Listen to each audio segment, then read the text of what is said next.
Graeme, Carson here. Today we welcome ReadCloud Interim CEO Luke Murphy. Welcome, Luke. Thanks, Graeme. You are an interim CEO at the moment, but you've been with ReadCloud for many years. I think you've been the CFO for 7 or 8 years.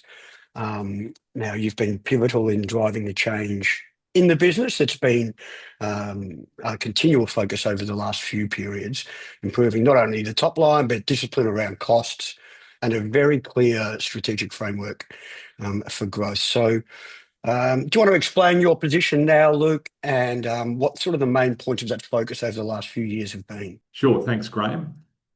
As you've mentioned, I've been CFO for the last 8 years and have recently been appointed as interim CEO. I've had deep involvement over the last 8 years in the company's transformation, from acquisitions and capital management through to operational improvements over that period.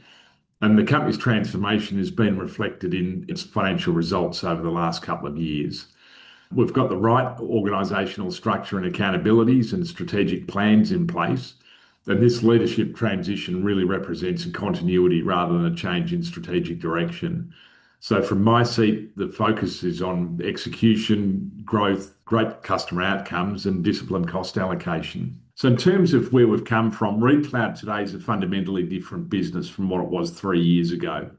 So historically, we operated as a foundation ebooks business, plus the 3 separate vet and schools acquisitions, plus an industry training business that we also acquired in the last few years. And the businesses were operating independently with duplicated functions, different processes, and an internal rather than a customer-facing focus. So the actions that we've taken over the last few years, we've launched a unified ReadCloud Vet brand for our vet and schools businesses. We've consolidated duplicated functions. We've redesigned the organisational structure around divisional responsibilities, and we've increased our customer-facing focus. We've improved accountability and cost discipline, and we're closing down our industry training operations. The outcomes are that we've got a much more efficient and scalable organisation. We've got a better aligned team, and our resources are directed more towards customer outcomes and growth. And we're positioned to continue growing while maintaining strong service levels. You touched there on the fact that you've made a strategic decision to wind down your industry training business, branded Southern Solutions. That was probably a reasonably big decision.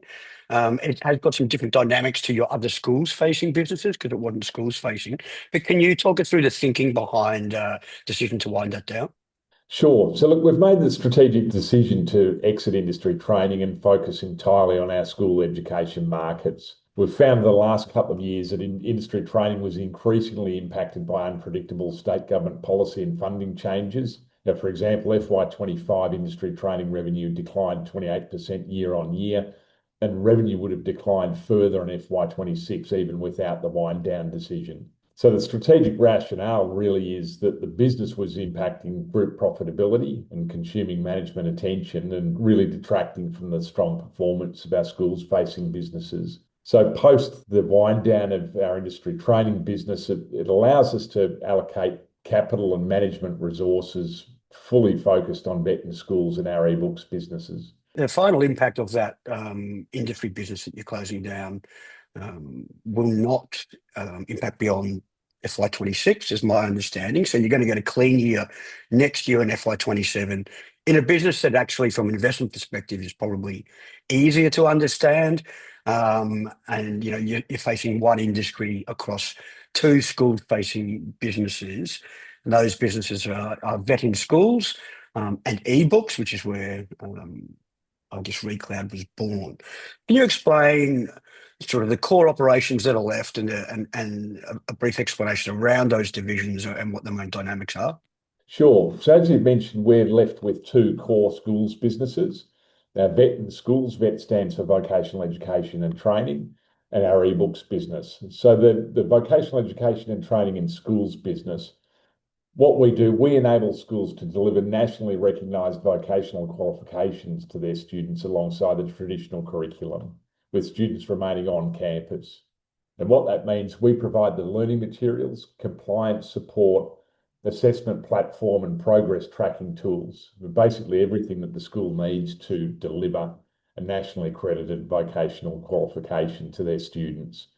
We offer over 50 programs with qualifications ranging from Certificate 1 to Certificate 4 level across trades, business and creative industries. In FY26, the metrics for the vet and schools business were delivering 775 courses, which is a record and up 6% on the prior year, to 385 schools nationally and over 16,000 students, which will also be a record. In terms of the financial profile for the vet and schools business, it accounts for approximately 55% of our continuing operations revenue, and revenue will be circa 6 million in FY26.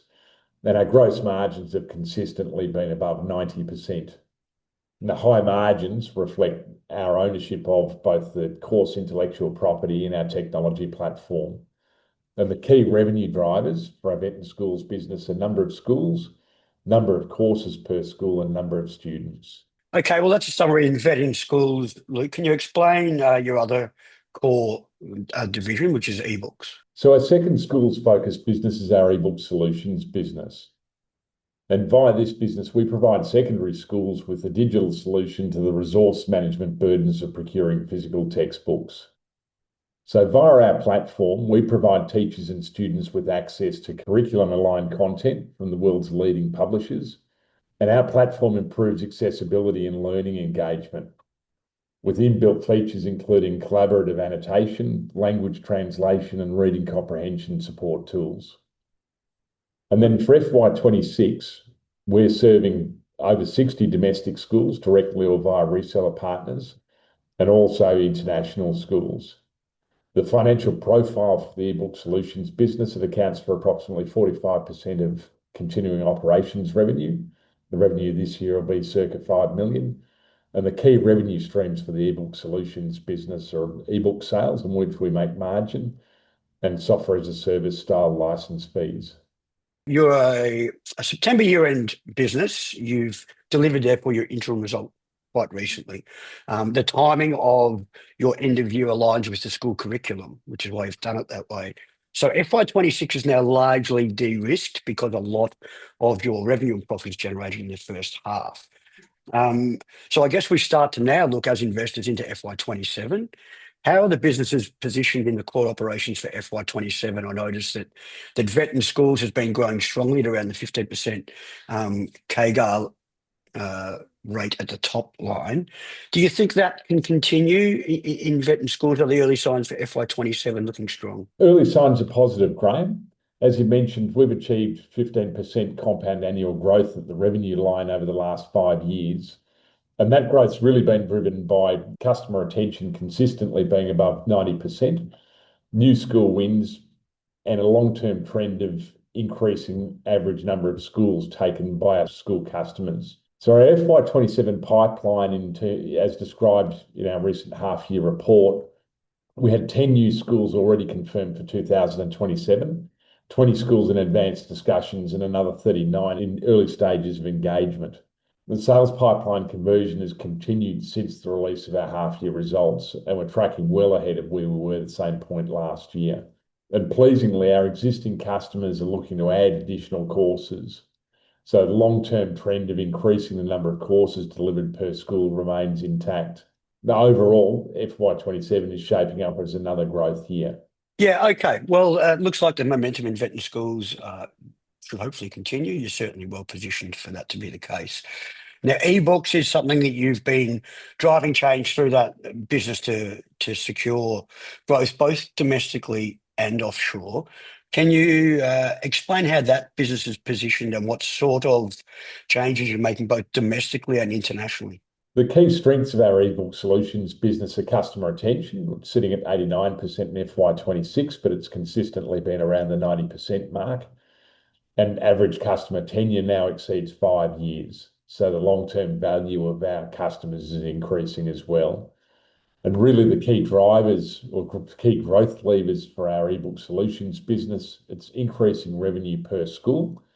So our average revenue per school is expected to exceed $84,000 in FY26. And to put that in context, that was at $71,000 in FY24. So between FY24 and FY26, it's an 18% increase. And the other growth lever for the ebook solutions business is geographic expansion. So Queensland remains our strongest market, but we've got a significant opportunity to expand outside the Queensland. And we've got an addressable market of approximately 2,800 secondary schools nationally. We're investing with confidence in the business, in additional sales and marketing, and we see growth for the ebook solutions business returning to double digits going into FY27. So then we've got a reseller sales channel where we've got circa 4 reseller partners selling our platform to their own school customers.